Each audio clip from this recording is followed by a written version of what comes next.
কেউ কি আছে?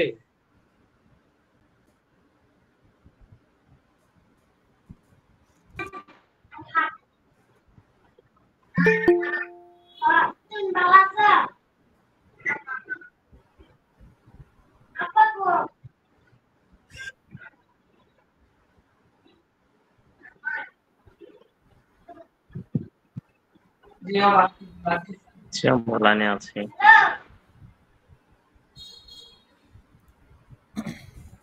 জি, আসসালামু আলাইকুম ওয়া রাহমাতুল্লাহি ওয়া বারাকাতুহু। ওয়ালাইকুম আসসালাম। আসসালাম ওয়া রাহমাতুল্লাহি ওয়া বারাকাতুহু।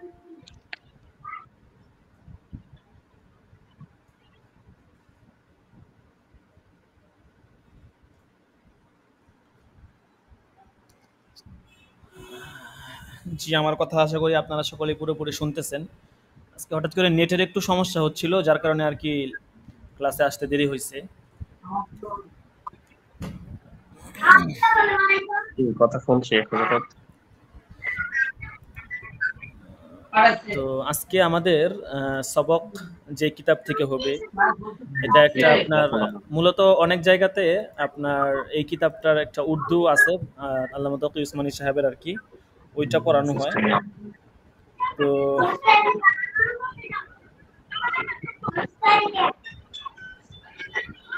এখন আমরা উর্দুটা বাদ দিয়ে আর কি এটা পড়াই। এটার ভিতরে আপনার মোটামুটি ওইটার চেয়ে আরও যথেষ্ট বিষয়গুলো, মানে এটা একটু ব্যাপক আর কি, প্রায় 300 পৃষ্ঠার মতো একটা কিতাব। অনেক ইসলামী ব্যাংকিংয়ের উপরে বিস্তারিত আলোচনা করা হয়েছে এখানে, একদম বিস্তারিত আপনার এখানে ইসলামী ব্যাংকিংয়ের উপরে একটা সম্পূর্ণ ধারণা দেওয়া হয়েছে ইসলামী ব্যাংকিং সম্পর্কে আর কি। পাশাপাশি ব্যবসা বাণিজ্য, ইসলামী ব্যাংকিংয়ের সাথে আমাদের ব্যবসা বাণিজ্যগুলো কীভাবে আপনার সম্পৃক্ত, গত বছর এই কিতাবটা পুরোটা পড়ানো হয়েছে এবং অল্প অল্প করে পুরো কিতাব পড়ানো হয়েছে, অনেক ফায়দাজনক। তো এই কিতাব আমরা পড়বো এবং এটার সাথে ফতুয়া উসমানী পড়বো আর কি। তো মূলত আমরা এগুলো বাংলাতেই রাখছি, এই জন্য দেখা গেছে আপনার আমাদের এখান থেকে মূল মাসলাটা হাসিল করাই হচ্ছে মেন উদ্দেশ্য আর কি, অন্য কিছু না।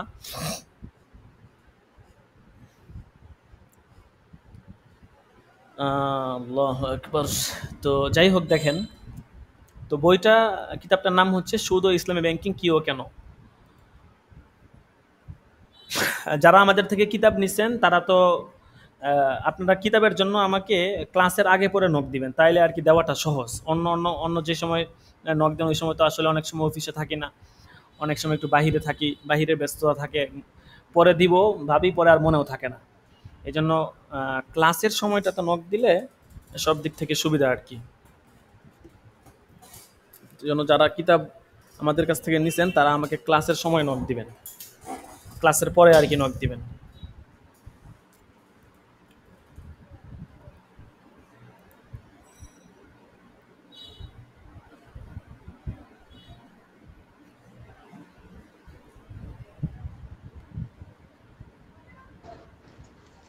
আসসালামু আলাইকুম উস্তাদ।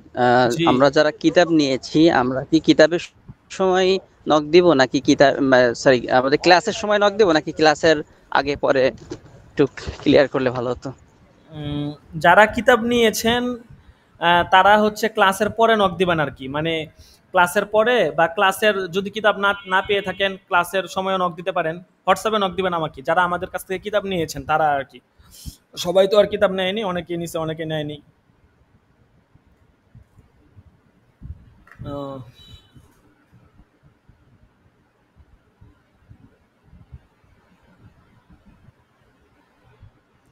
তো এই জন্য আর কি হচ্ছে বিষয়।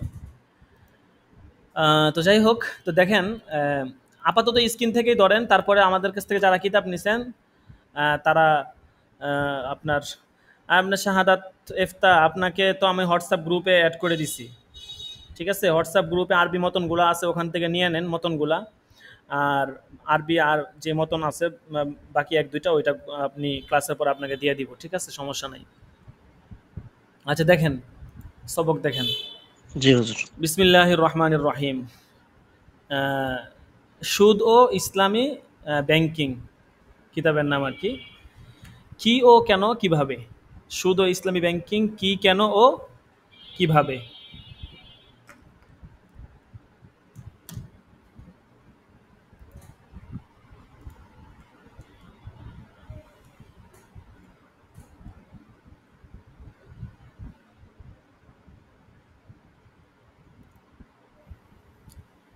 মাওলানা ফজলুর রহমান আশরাফি, উনি এটার লেখক। আহ, আহসান পাবলিকেশনস থেকে এটা কিতাবটা আসছে আর কি।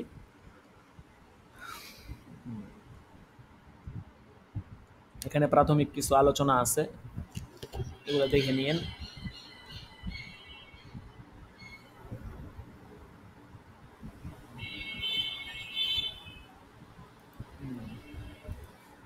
আমরা মূল আলোচনায় চলে যাব আর কি।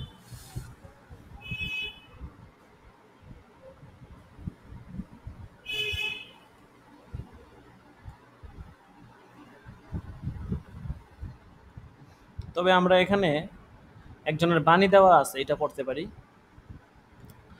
বিশিষ্ট ইসলামী ব্যাংকার, দক্ষিণ পূর্ব এশিয়ার প্রথম সুদমুক্ত ব্যাংক ইসলামী ব্যাংক বাংলাদেশ লিমিটেডের সাবেক প্রথম ম্যানেজার শাহজালাল ব্যাংক লিমিটেডের বর্তমান সম্মানিত ম্যানেজিং ডাইরেক্টর জনাব মতিউন উদ্দিন আহমদের বাণী। ওনার একটা বাণী দেওয়া আছে আর কি। উনি ব্যাংকের সাথে ব্যাংকের বড় একজন কর্মকর্তা। বাংলাদেশের ব্যাংকিং জগতে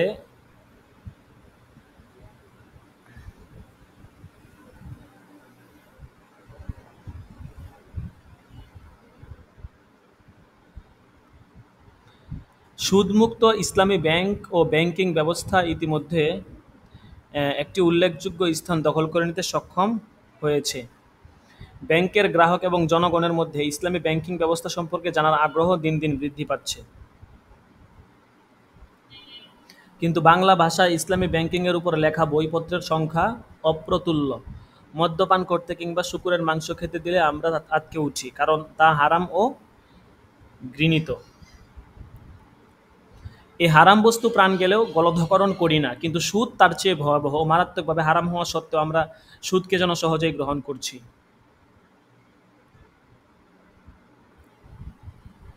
সুদকে স্বীয় যুক্তিতে মুনাফা বলে হালাল করে নিচ্ছি। এমত অবস্থায় আমার স্নেহভাজন মাওলানা মোহাম্মদ ফজলুর রহমান আশরাফি সাহেবের লেখা সুদ ও ইসলামী ব্যাংকিং বইটির পাণ্ডুলিপি দেখে আমি অত্যন্ত আনন্দিত ও মুগ্ধ হয়েছি।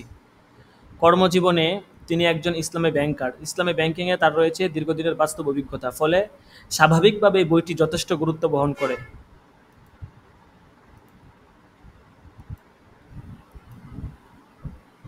আচ্ছা,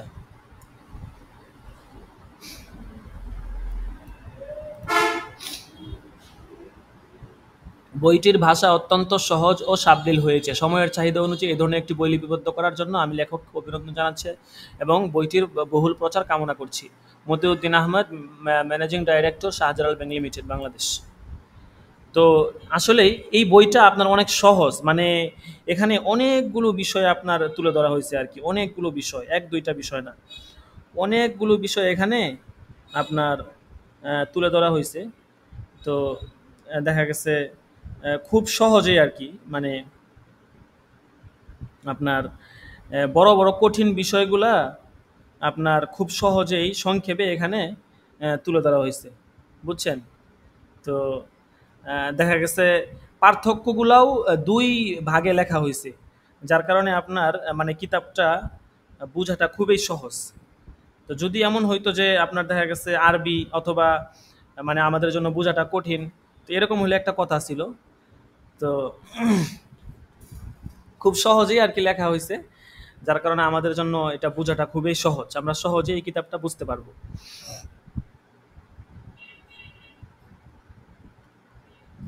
আচ্ছা, এরপরে বিশিষ্ট ইসলামী ব্যাংকার্স সোশ্যাল ইনভেস্টমেন্ট ব্যাংক লিমিটেডের বর্তমান এক্সিকিউটিভ ভাইস প্রেসিডেন্ট জনাব আব্দুল মতিন ভুইয়ার অভিমত। ওনারা অভিমত দিচ্ছে এখানে, উনি কি লিখছেন? শ্রহেভাজন মাওলানা ফজলুর রহমান আশরাফি রচিত সুদ ও ইসলামী ব্যাংকিং বইটির পাণ্ডুলিপি পড়ে আমি অভিভূত হয়েছি। বইটির বিষয়বস্তু, নির্বাচন, সন্নিবেশন, উপস্থাপন ও আলোচনা অত্যন্ত সুন্দর। বইটিতে সুদ ও ইসলামী ব্যাংকের বিনিয়োগ পদ্ধতি, নীতিমালা ও কর্মপদ্ধতির বিস্তারিত আলোচনা রয়েছে বিধায় বইটি পাঠকদেরকে ইসলামী ব্যাংকের কার্যক্রম সম্পর্কে স্বচ্ছ ধারণা দিতে সহায়ক হবে। বাংলা ভাষায় এমন একটি বই এদেশের ইসলামী ব্যাংকের কার্যক্রমে যথেষ্ট অবদান রাখবে বলেও আমার বিশ্বাস।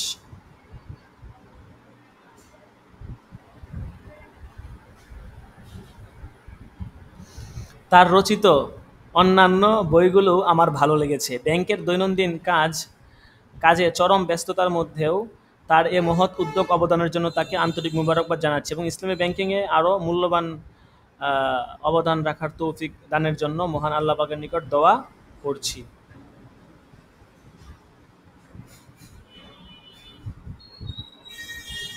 আচ্ছা,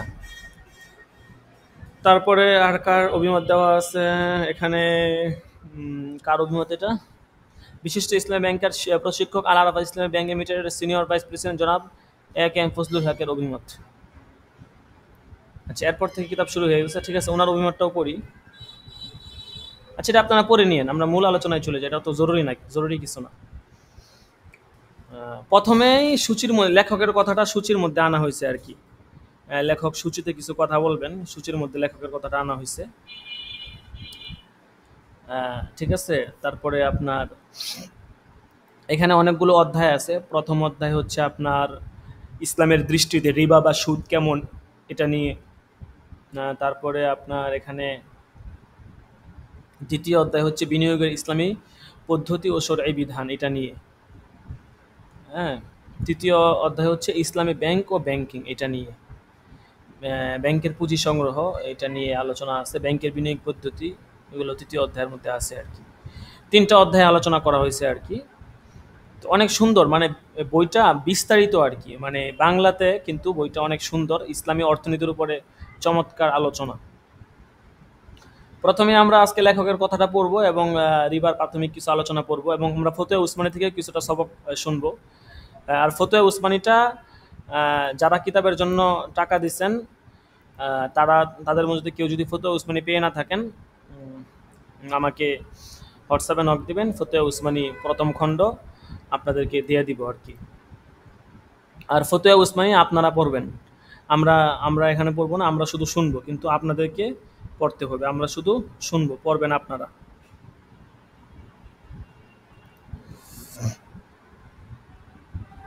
আচ্ছা, তো লেখকের কথাটা আমরা পড়ি। যিনি এই কিতাবটা লেখছেন, উনি নিজের বই সম্পর্কে কি বলতে চান, কি অভিমত দিয়েছেন, এটা আগে পড়ি। এটা পড়লেই মোটামুটি বই সম্পর্কে আমরা একটা নলেজ পেয়ে যাবো আর কি, ভালো একটা নলেজ।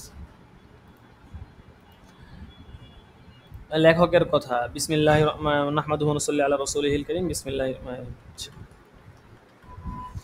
ইসলামী ব্যাংক ও ব্যাংকিং পরিভাষাটি আধুনিক কালে উদ্ভাবিত হলেও ইসলামী পদ্ধতি ও নীতিমালার ভিত্তিতে ব্যবসা বাণিজ্য ও অর্থনৈতিক কর্মকাণ্ড পরিচালিত হয়ে আসছে ইসলামের শুরু থেকে।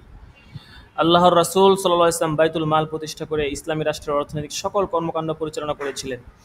পরবর্তীতে খুলাফায়ে রাশিদুন বাইতুল মালকে বহাল রেখে এর মাধ্যমে রাষ্ট্রের অর্থনৈতিক কর্মকাণ্ড পরিচালনা করতেন। বাইতুল মাল ছিল সম্পূর্ণ সুদমুক্ত রাষ্ট্রীয় কোষাগার এবং ইসলামী রাষ্ট্রের সকল নাগরিকদের সম্মিলিত মালিকানা সম্পদ।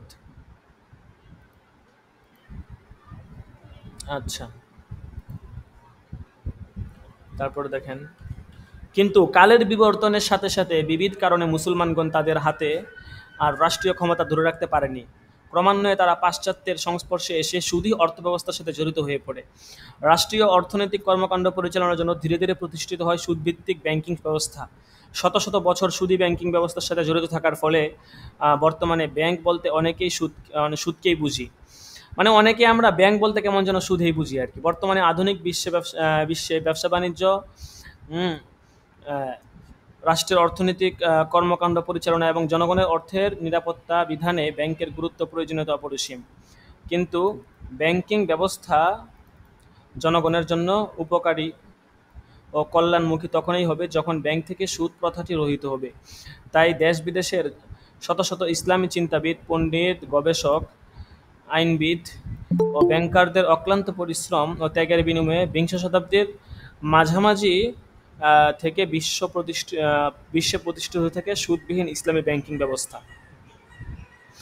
অর্থাৎ এখানে উনি বলতে চাইতেছেন যে প্রথম দিকে তো আপনার একটা ব্যাংকিং যে ব্যবস্থাগুলো ছিল, এগুলো তো আর সুদ মুক্ত ছিল না, এগুলো সুদের সাথে জড়িত ছিল। সুদের সাথে ওতপ্রোতভাবে জড়িত থেকে সুদ তাদের এখানে মেইন উদ্দেশ্যটা ছিল আর কি, মানে মানুষকে তারা টাকা পয়সা দিবে সুদী সিস্টেমে, ব্যবসা বাণিজ্য সিস্টেমে না, ঠিক আছে। তো কিন্তু পরবর্তীতে ব্যাংকের কার্যক্রম, ব্যাংকের যেই সিস্টেম, এগুলো ইসলাম ভিত্তিক সিস্টেমে চালু হতে থাকে এবং একটা সময় দেখা গেছে আপনার ইসলামের সিস্টেম কে চালু করে ব্যাংকিং ব্যবস্থাগুলো সামনে রাখা হয় আর কি। ব্যাংক কার্যক্রম পরিচালনা করার ক্ষেত্রে ইসলামী সিস্টেম, ইসলামী পদ্ধতিগুলোকে সামনে রাখা হয়। তো ইসলামী ব্যাংক ও ব্যাংকিং পরিভাষাটি এখন আর তেমন নতুন কোনো কিছু নয়, এটা নতুন না আর কি। কারণ বিশ্বে ইসলামী ব্যাংকের বয়স ইতিমধ্যে প্রায় 3 যুগের অধিক কাল পার হয়েছে। বাংলাদেশেও এর বয়স অতিক্রান্ত হয়েছে প্রায় 1 যুগ। ইতিমধ্যে বিশ্বে 2 শতাধিক সুদমুক্ত ইসলামী ব্যাংক প্রতিষ্ঠা লাভ করেছে। বাংলাদেশে 5টি ইসলামী ব্যাংকের রয়েছে প্রায় 2 শতাধিক শাখা। এদেশে ইসলামী ব্যাংকসমূহের কার্যক্রম শত প্রতিকূল অবস্থার মধ্যেও আল্লাহ পাকের অশেষ মেহেরবানিতে দ্রুত গতিতে এবং সফলতার সাথে এগিয়ে চলেছে।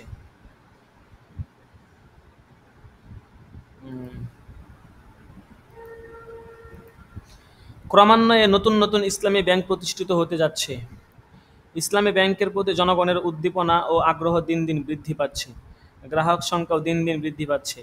ইসলামী ব্যাংকিং কার্যক্রমকে আরও গতিশীল ও কল্যাণমুখী করার লক্ষ্যে নতুন নতুন কর্মকর্তা ও কর্মচারী নিয়োগ করার প্রয়োজন হচ্ছে। ইসলামী ব্যাংকের কর্মকাণ্ড, নীতিমালা ও কর্মপদ্ধতি সম্পর্কে জানার জন্য সাধারণ মানুষের মধ্যেও সৃষ্টি হয়েছে ব্যাপক আগ্রহ। কিন্তু বর্তমান বাজারে ইসলামী ব্যাংক ও ব্যাংকিং বিষয়ের উপর বাংলা ভাষায় লিখিত বইপত্রের সংখ্যা প্রয়োজনের তুলনায় খুবই কম। অপরদিকে আমাদের দেশে স্কুল, কলেজ ও ইউনিভার্সিটিগুলোতে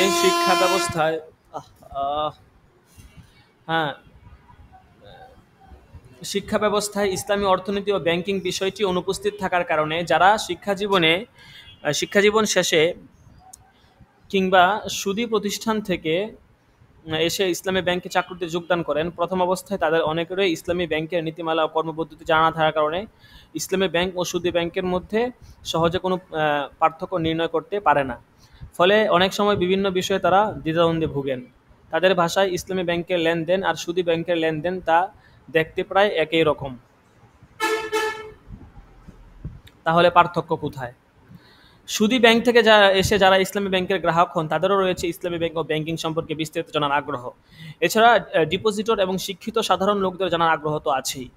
দেশের উচ্চশিক্ষিত ও অর্ধশিক্ষিত জনগোষ্ঠীর মধ্যে যাদের ইসলাম সম্পর্কে ভালো জ্ঞান নেই তাদের মধ্যে কেউ কেউ উগ্রতার সাথে আপত্তিকর বিভিন্ন মন্তব্যও করে থাকেন। ইসলামী ব্যাংক আসলেই কি সুদমুক্ত? ইসলামী ব্যাংক সুদ খায় না, তাহলে ব্যাংক ডিপোজিটরদের লাভ দেয় কোথা থেকে? সুদ ছাড়া ব্যাংক চলে আবার কিভাবে? সুদ না খেলে ব্যাংক ঋণ দেয় কিভাবে? সুদী ব্যাংক আর ইসলামী ব্যাংকের লেনদেন তো একই রকম দেখি, তাহলে পার্থক্যটা কোথায়? আসলে আপনারা ডাইরেক্ট সুদ খান না, একটু ঘুরিয়ে এভাবে খান। এসব প্রশ্ন আমার কয়েকজন বন্ধু বান্ধব সহ অনেকে আমাকে করে থাকেন।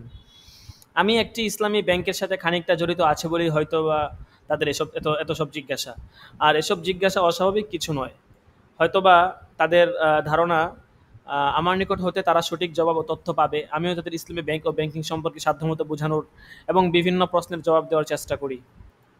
কিন্তু এত ব্যাপক বিষয়টি স্বল্প স্বরে কাউকে বোঝানো অনেক সময় সম্ভব হয়ে ওঠে না। এছাড়া এ বিষয়ে অধমের জ্ঞানও নিতান্ত কম। কিন্তু দুঃখ ও পরিতাপ হয় যখন আমার কোনো আলেম বন্ধু বা শুভাকাঙ্ক্ষী আমাকে কোনো গায়ের আলেম বা সাধারণ মানুষের সামনে প্রশ্ন করেন যে ইসলামী ব্যাংকে আসলেই সুদমুক্ত। আফসোস হয়, আমার ওইসব প্রিয় আলেম বন্ধুগণ দিনভর দিনী খেদমতে এত বেশি ব্যস্ত থাকেন যে ইসলামী অর্থনীতি, ইসলামী ব্যাংকিং, ব্যবসা বাণিজ্য, ইসলামী পদ্ধতি সম্পর্কে সমভাবে চিন্তা ও গবেষণা করার হয়তো সুযোগ পাচ্ছেন না। পরিতাপ হয় এই কারণে যে বিজ্ঞ আলেম বন্ধুগণ একটু চিন্তা করলেন না যে তাদের একটি উক্তির কারণে সাধারণ মানুষ কত বিভ্রান্তি ও বিব্রতকর অবস্থায় পড়তে পারে এবং এ বাক্যটি ইসলামের জন্য, একটি প্রতিষ্ঠানের জন্য এবং রাষ্ট্রের জন্য কত মারাত্মক ক্ষতি বয়ে আনতে পারে।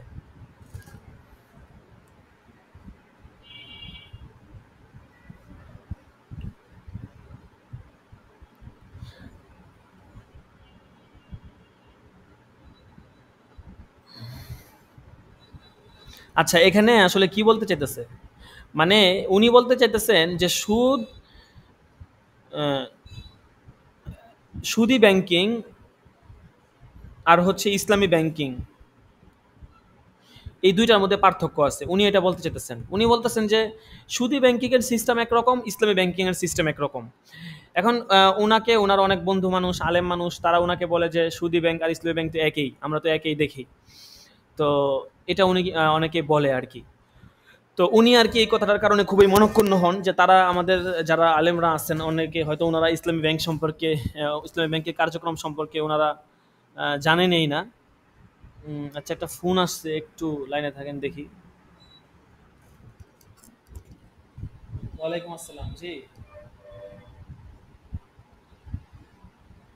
জি জি বলেন।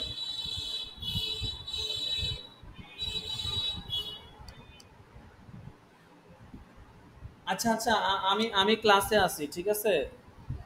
আমি ক্লাস শেষ করে আপনাকে ফোন দিব, হ্যাঁ। আচ্ছা। কারেন্ট চলে গিয়েছে। শোনা যায় আবার আসছে। জি শুনতে পাচ্ছি। আপনার ওই কল আসছিল, বুঝতে পারছেন, এই কারণে আর কি লাইনটা কেটে গেছে। আচ্ছা, জি তো এখন স্পষ্ট শুনতে পাচ্ছি। এখানে ওয়াইফাই লাইন আছে, কিন্তু ওয়াইফাই লাইনটা আজকে কাজ করতেছে না কি জন্য এটাই বুঝতেছি না। মানে ওয়াইফাইটা লাইনটা হয়তো সমস্যা করতেছে কোনো কারণে। রাউটারে তো লাইন আছে দেখাইতেছে, কিন্তু তারপরেও এখানে কানেক্ট হইতেছে না, এটাই বুঝতেছি না কি সমস্যাটা। রাউটারে সব ওকে দেখাইতেছে। আচ্ছা, তো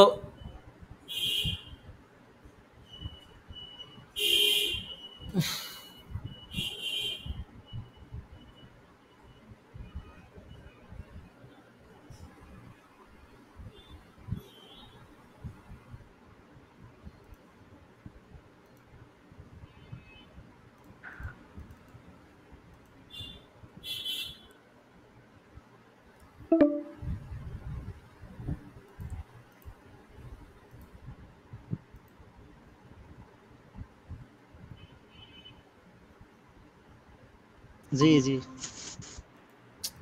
ঠিক আছে। আর ভাই আমরা কি করব?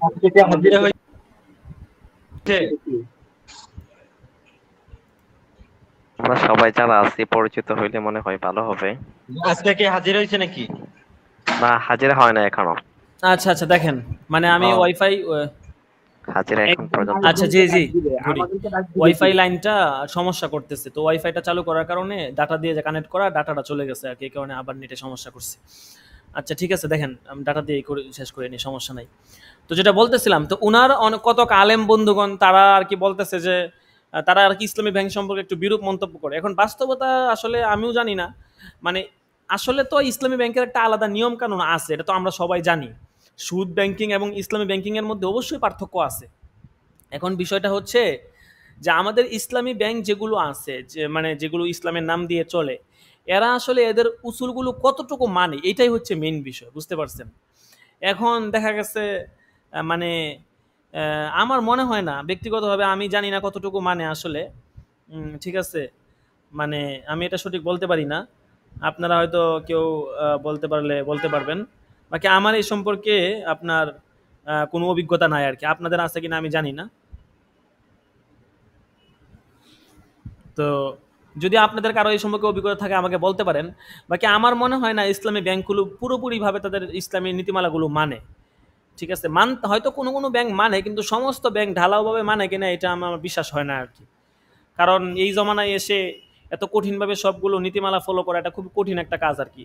তো ব্যাংকগুলো এটা কতটুকু রক্ষা করে এটাই হচ্ছে মেন বিষয় আর কি। যাই হোক, কিন্তু কত আলেম যে এই সমস্ত মন্তব্য করে, এর কারণে আর কি ওনার মনটা একটু খারাপ হয়ে যায়, এটাই উনি বললেন।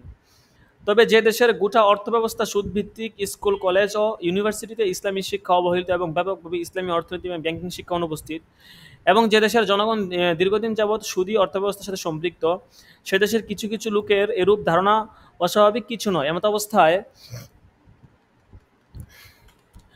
সুদ ও ইসলামী ব্যাংকিং বিষয়ের উপর কিছু লেখার জন্য হাতে কলম নেই ও প্রচেষ্টা চালাই। সুদ ও ইসলামী ব্যাংকিং বইটি সে প্রচেষ্টারই বহিঃপ্রকাশ। বইটি লিপিবদ্ধ করার সময় বহু লোকের সাথে সাক্ষাৎ করে তাদের সাথে আলোচনা করা হয়েছে। জানতে চেয়েছি তারা ইসলামী ব্যাংক সম্পর্কে কোন কোন বিষয়তে জানতে চান এবং কী কী জিজ্ঞাসা তাদের মনের ভিতর ঘুরপাক খাচ্ছে। এছাড়া Al Arafah Islami bank training and research একাডেমিতে ইসলামী ব্যাংকিংয়ের উপর প্রশিক্ষণীদের কয়েকটি ক্লাস নিতে গিয়ে প্রশিক্ষণীদের আর মূল অভাব ও সমস্যা অনুভব করি। এ সকল বিষয়াদির উপর ভিত্তি করেই বইটি লিপিবদ্ধ ও সুবিন্যস্ত করা হয়েছে। বইটি লিপিবদ্ধকরণে বিশেষ করে আমার কর্মজীবনের কিছু অভিজ্ঞতাকে কাজে লাগানো হয়েছে। আচ্ছা, বইটি অত্যন্ত সহজ সরল ভাষায় লিপিবদ্ধ করার চেষ্টা করা হয়েছে যাতে সর্বস্তরের পাঠক পাঠিকাগণ বইটি দ্বারা উপকৃত হতে পারেন এবং সুদ ও ইসলামী ব্যাংকিং সম্পর্কে বিস্তৃতভাবে জানতে পারেন। আমার দৃঢ় বিশ্বাস যারা ইসলামী ব্যাংকে ও ব্যাংকিং এর বিভিন্ন দিক সম্পর্কে জানতে আগ্রহী, যারা ইসলামী ব্যাংকের গ্রাহক এবং যারা ইসলামী ব্যাংকে সদ্য চাকরিতে যোগদান করেছেন কিংবা যোগদান করতে আগ্রহী তাদের জন্য বইটি বিশেষ উপকারে আসবে। ইতিপূর্বে ইসলামী ব্যাংকিংয়ের উপর আমার লেখা ইসলামী ব্যবসা বাণিজ্য ও ব্যাংকিংয়ের রূপরেখা নামক 256 পৃষ্ঠার বইটি প্রকাশিত হয়েছে, যা পাঠক সমাজে এবং ইসলামী ব্যাংকারদের নিকট অত্যন্ত সমাদৃত হয়েছে। বিষয়বস্তু সামঞ্জস্য থাকায় উক্ত বই থেকে কিছু অংশ অত্র বইয়ে সংযোজন ও পরিবর্তন করা হয়েছে। সুদ ও ইসলামী ব্যাংকিং বইটিতে মোট 3টি অধ্যায়ে বিভক্ত করা হয়েছে। প্রথম অধ্যায় ইসলামের দৃষ্টিতে রিবা সুদ, দ্বিতীয় অধ্যায়ে বিনিয়োগের ইসলামী পদ্ধতি ও শরীয়তের বিধিবিধান এবং তৃতীয় অধ্যায়ে ইসলামী ব্যাংক ও ব্যাংকিং নীতিমালা ও কর্মপদ্ধতি ইত্যাদি বিষয়াবলীর উপর বিস্তারিত আলোচনা করা হয়েছে। এছাড়া রয়েছে একটি পরিশিষ্ট যেখানে ইসলামী ব্যাংক ও ব্যাংকিংয়ের প্রধান সমস্যাগুলি আলোচিত হয়েছে। বইটি দ্বারা কোনো পাঠক পাঠিকা খানিকটা উপকৃত হলেও আমি আমার এই শ্রমকে সার্থক বলে মনে করব। বইটি লিপিবদ্ধকরণ ও মুদ্রণে যারা আমাকে তথ্য দিয়ে পরামর্শ দিয়ে উৎসাহ দিয়ে এবং বিভিন্নভাবে সহযোগিতা করেছেন তাদের নিকট কৃতজ্ঞতা জ্ঞাপন করছি। এবং বিশেষ করে আমার জীবন সঙ্গিনী মাহমুদা রহমান আমাকে এই কাজে যথেষ্ট সহযোগিতা ও সময় দিয়ে আমাকে লিখনিতে উদ্বুদ্ধ করেছে। বইটিতে অনিচ্ছাকৃত কোনো ভুলভ্রান্তি থাকা স্বাভাবিক।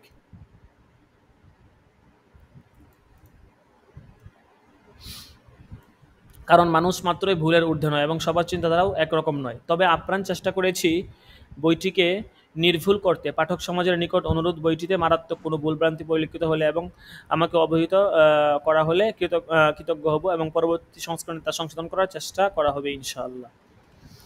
আল্লাহ সুবহানাহু ওয়া তাআলা যেন আমার এই শ্রম ও প্রচেষ্টাকে কবুল করেন এবং বাংলাদেশ সহ গোটা বিশ্বে সুদবিহীন ইসলামী ব্যাংকের অগ্রগতি, উন্নতি, প্রসার ও সমৃদ্ধি দান করেন। আমিন সুম্মা আমিন।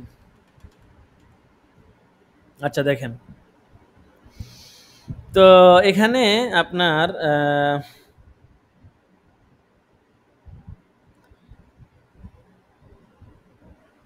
ইসলামী ব্যাংক সম্পর্কে ইসলাম উনি যে বইটা লেখছেন বইটা কেমন হবে, কতটুকু ফায়দাজনক হবে, কিভাবে বইয়ের পরিচ্ছেদগুলো কোন আকারে, মানে মোটামুটি ওনার বই সম্পর্কে একটা নলেজ আর কি এখানে উনি দিচ্ছেন।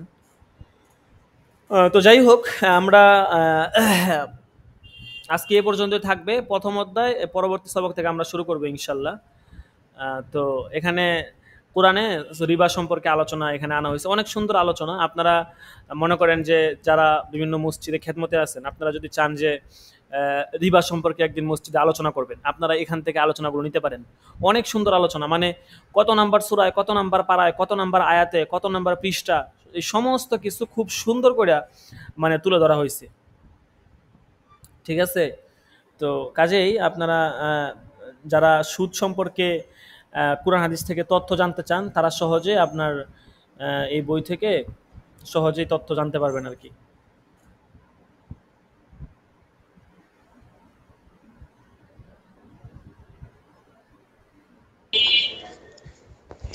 উস্তাদ, এই বইটার আরবি বা উর্দু এটা পাবো না আমরা? না না, এই বইটা বাংলায়, এটা আমাদের বাঙালি লেখক লেখছেন, তো এই বইটা বাংলায়। ঠিক আছে, মানে এটা আরবি উর্দু না, এটা বাংলায়, বুঝতে পারছেন? ওস্তাদ এই বইটা বাংলায় পিডিএফটা দিয়ে দিবেন। এটা তো বুঝলাম না, বইটা অনেক লাইব্রেরি পাওয়া নাও যেতে পারে, বইটা পিডিএফ করে বাংলাটা দিয়ে দিবেন।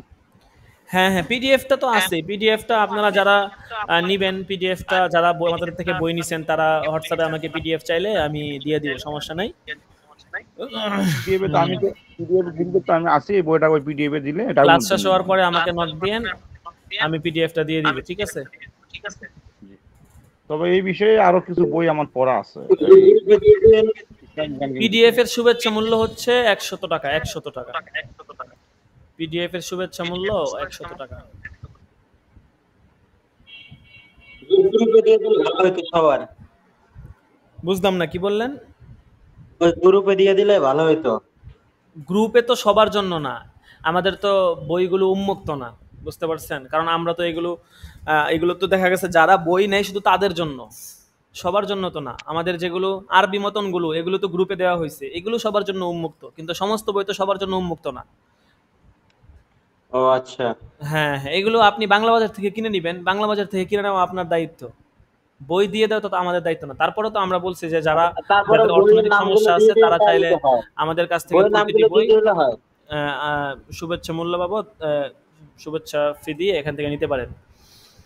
যদি কেউ ব্যক্তিগতভাবে আমরা একটা যারা নিতে চান সেটাও পারবেন, সমস্যা নাই। এটার শুভেচ্ছা মূল্য 100 উস্তাদ টাকা। যে আমরা যারা আপনার কাছে কিতাব নিব, টাকা দিছি কিতাব, মানে আপনার কাছ থেকে আমরা কিতাব নিব, টাকা দিয়েছি, আমরা তো সবকিছু পাবো, তাই না উস্তাদ জি?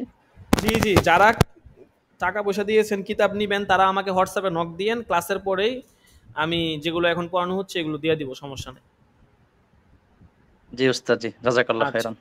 আচ্ছা, ঠিক আছে। তো আমাদের এই হচ্ছে আপনার এটা এই পর্যন্তই। আপনার এই শুধু ইসলামী ব্যাংকিং কিতাব সম্পর্কে এবং এটার প্রাথমিক কিছু আলোচনা আমরা জানলাম। এবার আমরা ফতুয়া উসমানী থেকে জানবো আর কি। ফতুয়া উসমানীর তো কিতাব সম্পর্কে আমরা জানি। তো ফতুয়া উসমানীর 4 খণ্ড, সব পুরো পুরো কিতাবটাই আমরা দর্শন পড়ব, পুরো কিতাবটাই। ফতুয়া ওসমান 4 খন্ড কি আরবি না বাংলাটার কথা বলতেছেন? অনুবাদ বাংলাটা বাংলাটা কিতাব তো এটা আরবি না, আরবিটা কয় খন্ড? এখন ফতুয়া উসমানী আহ,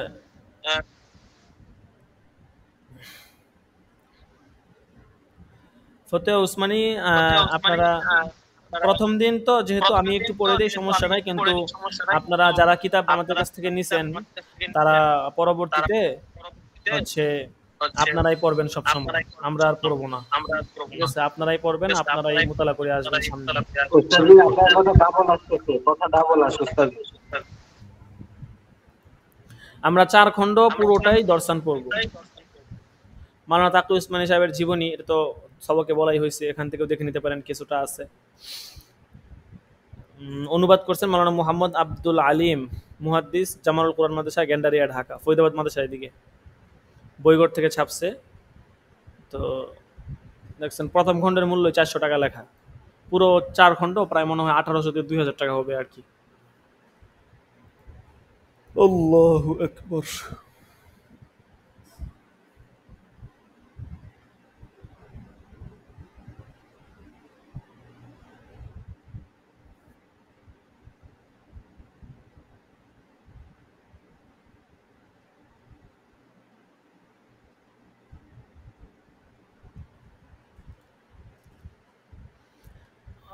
প্রথমে এখানে বইগড় যেই প্রকাশনা থেকে আসছে এই প্রকাশনার কিছু কথা এখানে বলা হয়েছে। হ্যাঁ, এটা তো জরুরি কিছু না। বইগড়ের যে পরিচালক আছে তিনি কিছু বলছেন আর কি। এরপরে মুখবন্ধ, এখানে হচ্ছে মুসান্নেফের কথা হয়তো বলা হয়েছে।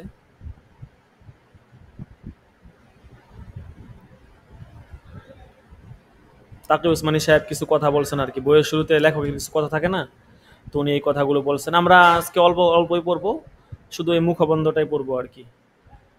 উনি কি বলছে এটা আমরা দেখব।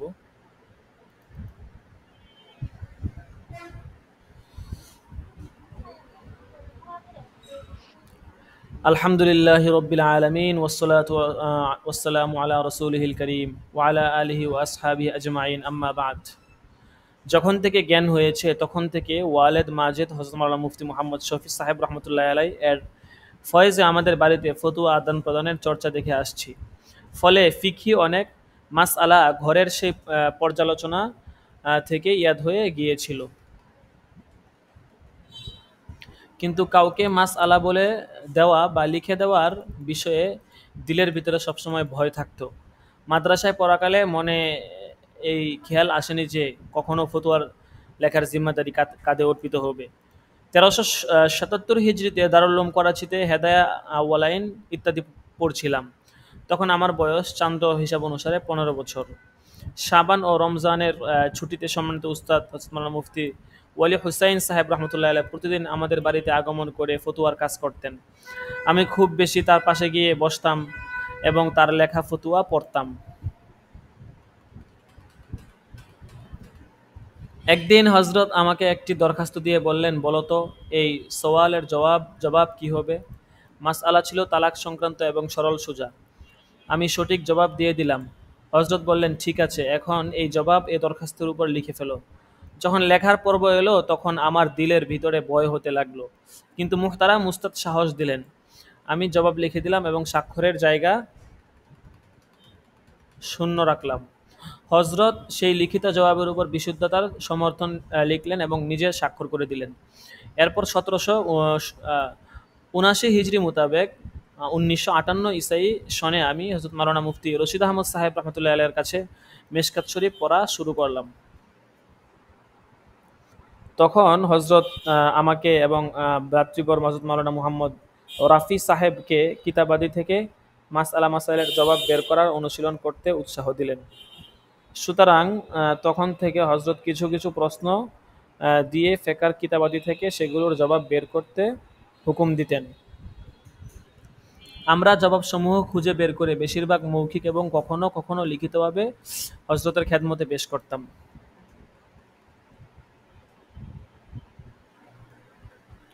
তিনি সেগুলো বিশুদ্ধতা অনুমোদন করতেন অথবা সংশোধন করে দিতেন। ওই বছরেই শাবান ও রমজানের ছুটিতে যখন বাড়িতে যাওয়া হলো তখন হজরত পিতাজি রহমতুল্লাহের কাছে রমজানে তাহাজ্জুদের জামাত জায়েজ হওয়া না হওয়া সম্পর্কে একটি ফতোয়ার আবেদন এসেছিল। হজরত পিতাজি সেটির বিস্তারিত জবাব লিখতে চাইছিলেন। তিনি আমাকে হুকুম দিলেন যে এই মাসলা সম্পর্কে ফিকার কিতাবাদি তালাশ করে বিভিন্ন এবারত একত্রিত করো। আমি বিভিন্ন এবারত জমা করলাম এবং হজরতের কাছে আবেদন করলাম যে যদি অনুমতি হয় তাহলে এই এবারতগুলোর আলোকে মাসলা যা বুঝতে পেরেছি সেটা পরীক্ষামূলকভাবে লিখে ফেলি, তারপর সেটা আপনি সংশোধন করে দিবেন। হজরত অনুমতি দিয়ে দিলেন। আমি আমার সাধ্যমতো জবাব লিখে হজরতের খেদমতে পেশ করলাম। হজরত যৎসামান্য পরিমার্জন সংশোধন করে অনুমোদন করলেন। এটা ছিল নিয়মতান্ত্রিক ফতোয়া যা অধম লিখেছিল এবং পরবর্তীতে প্রকাশিত হয়েছিল। হাজিরা কিন্তু এখনো হয় নাই, হাজিরা হবে, কেউ যাব না আমরা।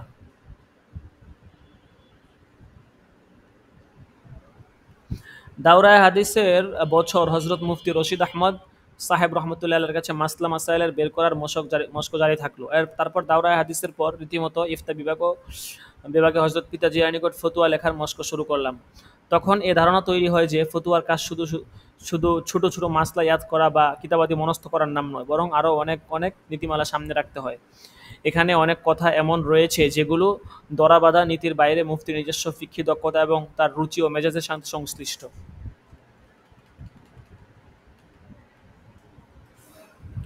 যেগুলো শুধু কিতাবাদি পড়লে হাসিল হয় না, বরং সেজন্য কোনো বিজ্ঞ মুফতির দীর্ঘ সাহচর্য প্রয়োজন হয়। ইফতা কোর্স সমাপ্ত করার পরও দারুল উলুমের শিক্ষকতা খেদমতের পাশাপাশি প্রায় প্রতিদিনই কিছু সময় দারুল ইফতা ফতোয়া লেখার জন্য নির্দিষ্ট রয়েছে। এভাবে আল্লাহর রহমতে হজরত পিতাজি তত্ত্বাবধান ও নির্দেশনায় 1396 হিজরি পর্যন্ত ফতোয়ার খেদমতের ধারাবাহিকতা এমনভাবে জুড়ে থাকে যে ফতোয়া বিভাগের বিশেষ দায়িত্ব অন্য মুফতি সাহেবের কাঁধে অর্পিত থাকে, কিন্তু নিজেরও কিছুক্ষণ সময় তাতে ব্যয় হতে থাকে। আর যখন চিঠি খুব বেশি জমা হয়ে যেত অথবা ফতোয়া লিখিয়েদের সংখ্যা কম থাকতো তখন হজরত ওয়ালেদ সাহেব রহমতুল্লাহ আলাই আমাকে অধ্যাপনা বাদে অন্য কাজকর্ম থেকে ছাড়িয়ে এনে কিছুদিনের জন্য ফতোয়ার কাজে লাগিয়ে দিতেন। হজরত ওয়ালেদ সাহেব রহমতুল্লাহ আলাই ওফাতের পর হজরত মাওলানা আশিক ইলাহি সাহেব রহমতুল্লাহ আলাই হিজরত করে মদিনা মুনাওয়ারা চলে যান এবং ভ্রাতৃপর হজরত মাওলানা মুফতি মুহাম্মদ রফি উসমানী সাহেবের উপর দারুল উলুম পরিচালনার দায়িত্ব এসে পড়ে। আবার ফতুয়া বিভাগের কিছু সহচরও তাদের অপারগতার কারণে অব্যাহতি গ্রহণ করেন। এজন্য দীর্ঘ দিন থেকে দারুল ইফতা এবং বিশেষ করে ফতুয়া কোর্সের কাজ অধমের কাজে অর্পিত রয়েছে। নিজের ফতুয়া লেখা ছাড়াও কোর্সের ছাত্রদের লিখিত ফতুয়ার উপর পুনঃদৃষ্টি প্রদান এবং সংশোধনের ধারাবাহিকতা অব্যাহত রয়েছে। এভাবে বিভিন্ন সময়ে অধমের লেখা ফতুয়া দারুল উলুমের ফতুয়া অনুলিপির সাথে অনেক রেজিস্টার বইতে বিক্ষিপ্তভাবে ছড়িয়ে আছে। কোনো সময় একথা আমার মাথায়ও আসেনি যে আমি কখনো ফতুয়ার সংকলন তৈরি করে প্রকাশ করব। ইচ্ছা ছিল দারুল উলুম করাচি থেকে জারিকৃত ফতুয়ার যে সংকলন বিন্যস্ত করা হচ্ছে তাতে এই ফতুয়াগুলো এসে যাবে। কিন্তু ইতিমধ্যে দারুল উলুম করাচির গ্র্যাজুয়েট ফাজিল ও ফতুয়া কোর্স সমাপনকারী এবং মাশাআল্লাহ বর্তমান শিক্ষক ও দারুল ইফতার সহকারী প্রিয়বর মাওলানা মোহাম্মদ জুবায়ের হক নওয়াজ সাহেব বিশেষভাবে আমার লিখিত ফতোয়াগুলো বিভিন্ন রেজিস্ট্রার থেকে জমা শুরু করে দিলেন। কাজের একটি বৃহৎ অংশ সম্পন্ন হওয়ার পর তিনি অধমকে অবহিত করলেন। আমি এই কাজটি বিধাতা অনুমোদিত মনে করে পরিপূর্ণ করার অনুমতি দিয়ে দিলাম। মাশাআল্লাহ মাওলানা জুবায়ের সাহেব নিজে সুযোগ্য আলেম। তিনি অনেক রক্ত পানি করে দারুল উলুম করাচির পুরনো রেজিস্টার সমূহ, যেগুলো থেকে কিছু কিছু প্রায় অকেজো হয়ে গিয়েছিল, ফতোয়া সমূহ খুঁজে বের করেছেন। তিনি সেগুলো বের করে শুধু অধ্যায় পরিচ্ছেদে বিন্যস্ত করেননি, সেগুলোর হাওলা বের করার কাজও প্রাণান্তকর প্রচেষ্টার মাধ্যমে আঞ্জাম দিয়েছেন, যার ফলে এই সংকলনের উপযোগিতা অনেক বৃদ্ধি পেয়েছে। অন্তর থেকে দোয়া করছি আল্লাহ তাআলা প্রিয় বরের এই মেহনতকে কবুলিয়তের মর্যাদা নসিব করুন, তার হায়াত, এলেম এবং আমলের মধ্যে বরকত দিয়ে আরও বেশি এলেম ও দ্বীনি খেদমত করার তৌফিক দান করুন, আমিন। আমার বর্তমানের ব্যস্ততা ও সফর ভ্রমণের আধিক্যের কারণে খুব গভীরভাবে এই সংকলনের উপর পুনঃদৃষ্টি দেওয়ার মৌকা মিলেনি, তবে বেশিরভাগ অংশের উপরেই নজর বুলিয়েছি। আল্লাহর রহমতে আশা রাখছি ইনশাল্লাহ এর প্রকাশ ফায়দাশূন্য হবে না। আমাদের শায়েখদের নির্দেশনা অনুযায়ী ফতোয়া লেখার সময় এবং এই জিম্মাদারি, নাজুকতা এবং স্পর্শকাতরতার অনুভূতি থাকে, তাছাড়া সাধ্যমতো সতর্কতার চেষ্টাও থাকে। কিন্তু এই জিম্মাদারিটি এমন যে সবসময় ভয় লেগে থাকে যেন কখনো ধৃত হওয়ার মতো ভুল না হয়ে যায়। আল্লাহ তাআলার কাছে দোয়া করছি এই জিম্মাদারি আদায়ের ক্ষেত্রে যদি কোনো ভুল হয়ে থাকে তাহলে তিনি যেন দয়া ও মেহেরবানি করে মাফ করে দেন এবং এই খিদমতকে তার দরবারে কবুলিয়তের মর্যাদা দিয়ে পাঠকদের জন্য উপকারী বানিয়ে দেন। আলেম সমাজের কাছেও আবেদন, যদি কোনো ভুল ধরা পড়ে তাহলে অধমকে অবহিত করবেন। ইনশাল্লাহ সত্য স্পষ্ট হওয়ার পর তা গ্রহণ করতে দ্বিধা করা হবে না। তবে ফিকহি ভাষ্য উপস্থাপন ও ব্যাখ্যার মত ভিন্নতা স্বতন্ত্র বিষয়, এটি সব যুগেই হয়ে চলেছে। এমন ক্ষেত্রে সবসময় নিজের মস্তিষ্ককে শক্ত দলিল গ্রহণ করতে উৎসাহিত রেখেছি। দোয়া করছি আল্লাহুম্মা আরিনাল হাক্কা হাক্কান ওয়ারযুকনা ইত্তিবাআহ ওয়া আরিনাল বাতিলা বাতিলান ওয়ারযুকনা ইজতিনাবাহ। বান্দা মুহাম্মদ তাকি উসমানী, জামিয়া দারুল উলুম করাচি, 11 জিলহজ 1425 হিজরি। আজ থেকে প্রায় 16-17 বছর আগের কথা আর কি। এরপর যিনি কিতাবটা মানে বাংলাতে অনুবাদ করছেন, ওনার কিছু কথা এখানে আসছে আর কি, ওনার কিছু কথাও এখানে নিয়ে আসা হয়েছে, সংকলকের কথাগুলো আর কি। হজরতের ফতুয়ার প্রকারভেদ, তারপরে দেখেন এখানে অনেক বড় এটা আর কি, কর্মপন্থা,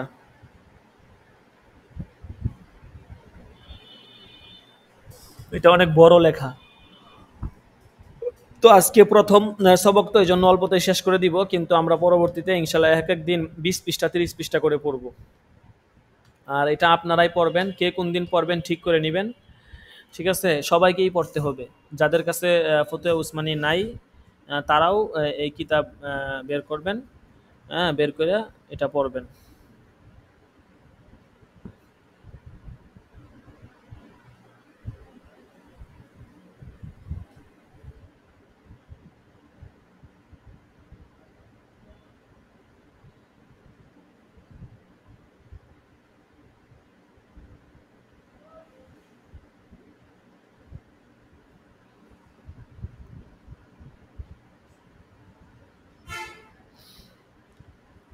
আচ্ছা, তাইলে হাজিরা রাখা হবে, আমরা হাজিরা দিয়ে দিব।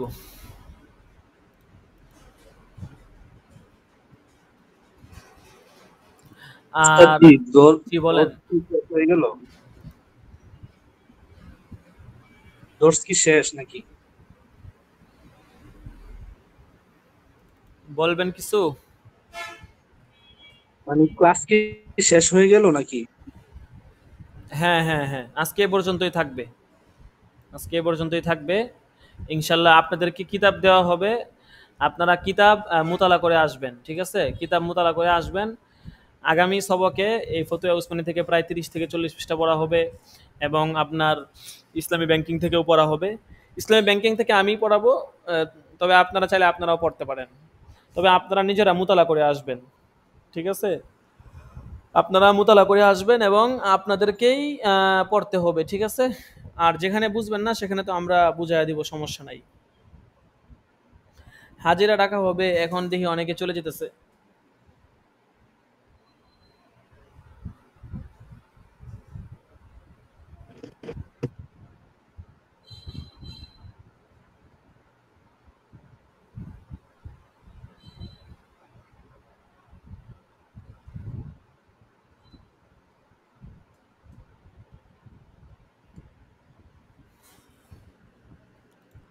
যারা অনুপস্থিত আছে দ্রুত দ্রুত চলে আসতে বলুন।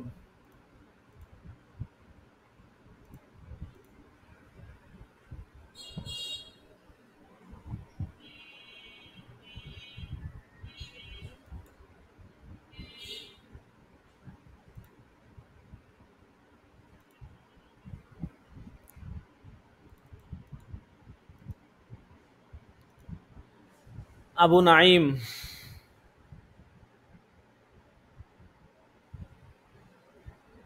দাখেলা 1, আবু নাইম নাই।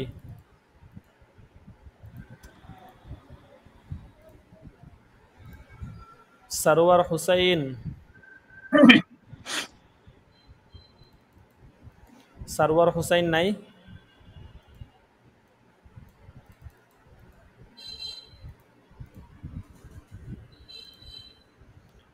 আব্দুর রাজ্জাক, দাখেলা 3 নাই। রফিকুল ইসলাম নাই। 5, দাখেলা 5, ওয়াজ কুরুনি। আবুল হাসান, দাখেলা 6। আবুল হাসান নাই, দাখেলা 6। ক্লাসে ছিল তো, দেখলাম একটু আগে হ্যাঁ ক্লাসে ছিল, মানে বের হয়ে গেছে। ছিল তো, কোথায় চলে গেছে? হাজিরার সময় তো থাকা লাগবে। আপনি পুরা ক্লাসে সব সময় ছিলেন, 1 ঘন্টা ছিলেন, হাজিরার সময় আপনি নাই, তাহলে কি আপনার হাজিরা দেওয়া যাবে? হাজিরার সময় তো থাকা লাগবে। ওনাকে বলেন যে দ্রুত চলে আসতে, চলে এসে হাজিরা দিতে।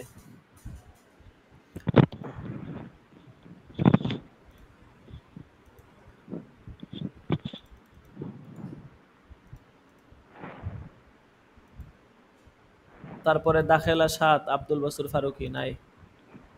আমানুল্লাহ, উস্তাদ জি আমার আমানুল্লাহ নাই। লাব্বাইক লাব্বাইক। উস্তাদ জি সারোয়ার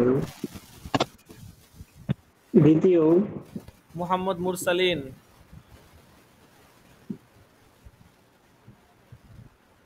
মুস্তাহিদ আল আদনান। আসসালামু আলাইকুম। ক্লাস করেন না, উপস্থিত আছে। মুস্তাহিদ আল আদনান নাই। খুরশাদ আলম, লাব্বাইক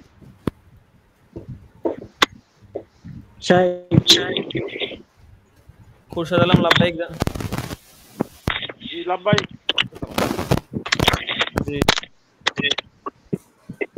মিউট করে রাখেন। উস্তাদ জি সারোয়ার হাজিরাটা দিয়ে দিলে ভালো তো। সারোয়ার, জি তো এতক্ষণ পরে কোত্থেকে আসছেন? শোনা যায় নাই। গত ক্লাসে ছিলেন না? গত ক্লাসে গাইন দেখা যেতেছে। রাকিবুল ইসলাম 12।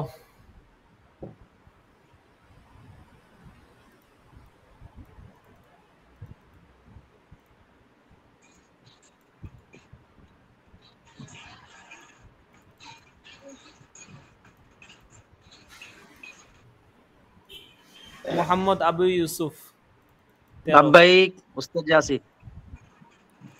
14, শাহাদাত হোসেন।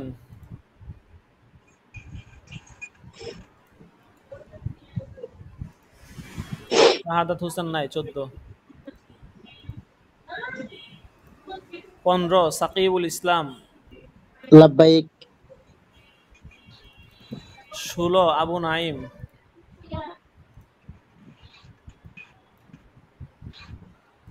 17, শাহাদাত হুসাইন।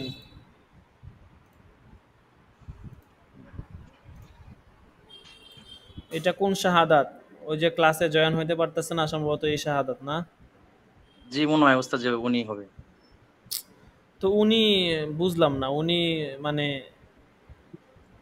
আমি দেখাইয়া দিলাম, আর কিভাবে দেখাবো বলেন? মানে আর কিভাবে দেখাইলে উনি পারবে? উনি না পারলে উনি আশেপাশে যারা পারে এগুলো বুঝে তাদের কাছে যাক না, গিয়ে একটু বুঝে আসলেই তো হয়। স্ক্রিন শেয়ারের অন্য মাধ্যমে একটা দেখালে মোবাইল ভালো হয়, স্ক্রিন শেয়ারের মাধ্যমে। আমি একদিন ওনাকে ভিডিও কল দিয়া প্রায় আধা ঘন্টা ধরে ওনাকে বুঝাইছি, তারপরে উনি বুঝে না। তাহলে আর কি করা যায় বলেন? স্ক্রিন শেয়ার করে অন্য ভিডিও একটা করে আমি মোবাইল দিছি, দিয়ে ঠিক আছে। তার জন্য আফসোস লাগতেছে, আমার বন্ধু ভর্তি হয়েছিল তো ওস্তাদ জি, হ্যাঁ, জন্য অনেক আফসোস লাগতেছে। তাহলে আপনি একটা কাজ করেন, আপনি ওনাকে মানে সরাসরি একজনের মাধ্যমে দেখেন বুঝাইতে পারেন কিনা। মানে এভাবে হয়তো ওনার জন্য সরাসরি মনে করেন ফেস টু ফেস থাকলে তখন বুঝাই দিতে পারবো সহজে। মাহাদি হাসান আছেন, জি লাভবাহিক উস্তাদ জি। সাইফুল ইসলাম 19,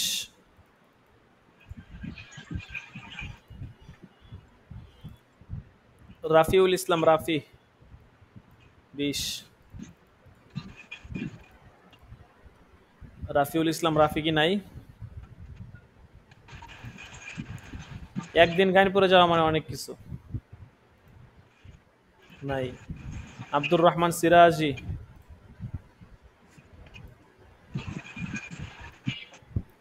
আলী হুসাইন।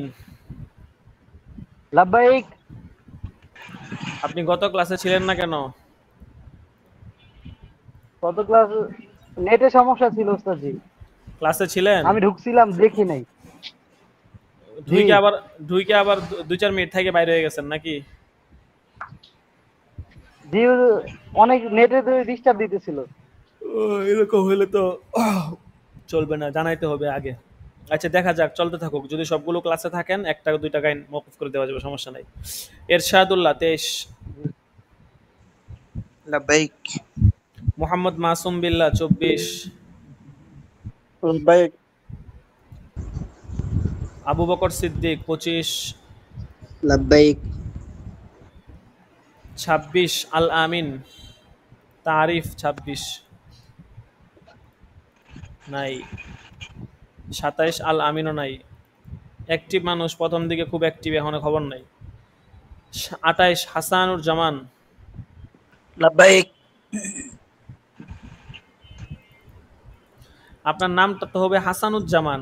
হাসানুর জামান আপনি ভর্তির সময় দিলেন। ওস্তাদ মানে আমার নাম হলো হাসানুজ্জামান, কিন্তু আইডি কার্ডে একটু উল্টাপাল্টা হয়ে গেছে আর কি। তো আইডি কার্ডের উল্টাপাল্টা হোক, আইডি কার্ডের উল্টাপাল্টা আইডি কার্ডের জায়গায় রাখবেন আপনি। মানে আইডি কার্ডের উল্টাপাল্টা এখানে কি জন্য, সবকে কি জন্য? নামগুলো আইডি কার্ড অনুযায়ী দেওয়া ছিল।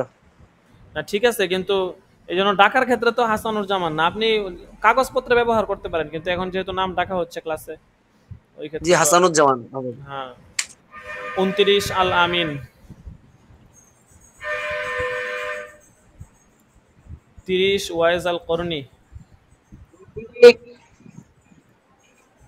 ওয়াইসুল করনি, খুব কঠিন নাম মাশাআল্লাহ।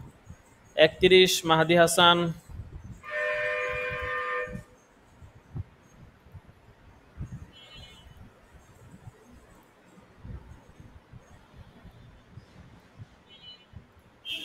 32 তাসনিম মাহমুদ,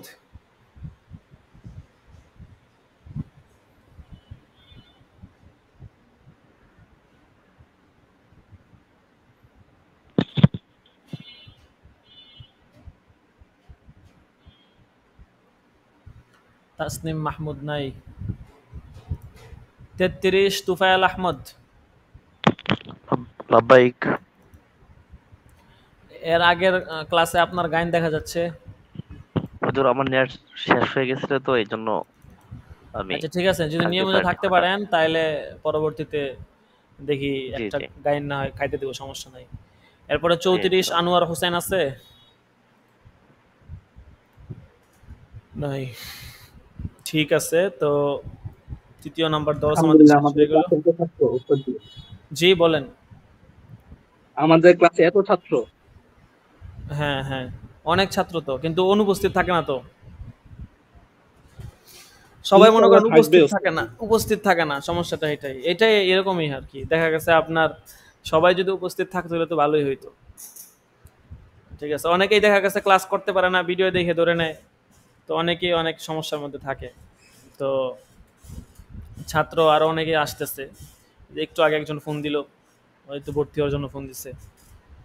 ছাত্র যারাই আছে কম বেশি যারাই থাকুক সমস্যা নেই, বাকি উপস্থিত থাকাটা তো কাম্য।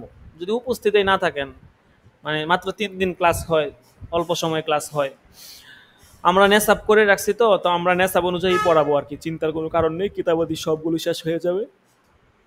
তো কাজেই ফতোয়া উসমানী যারা পাবার নিয়েছেন, যারা ফতোয়া উসমানী নেবেন, তারা আমাকে হোয়াটসঅ্যাপে নক দেন, ব্যক্তিগতভাবে ফতোয়া উসমানীটা দিয়ে দিব।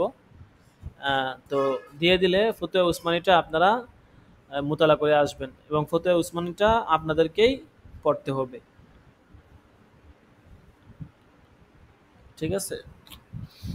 তো যাই হোক, ইনশাল্লাহ শনিবার দিন দরস হবে, আমরা সকলেই সময় মতো চলে আসবো ইনশাআল্লাহ। ইনশাআল্লাহ।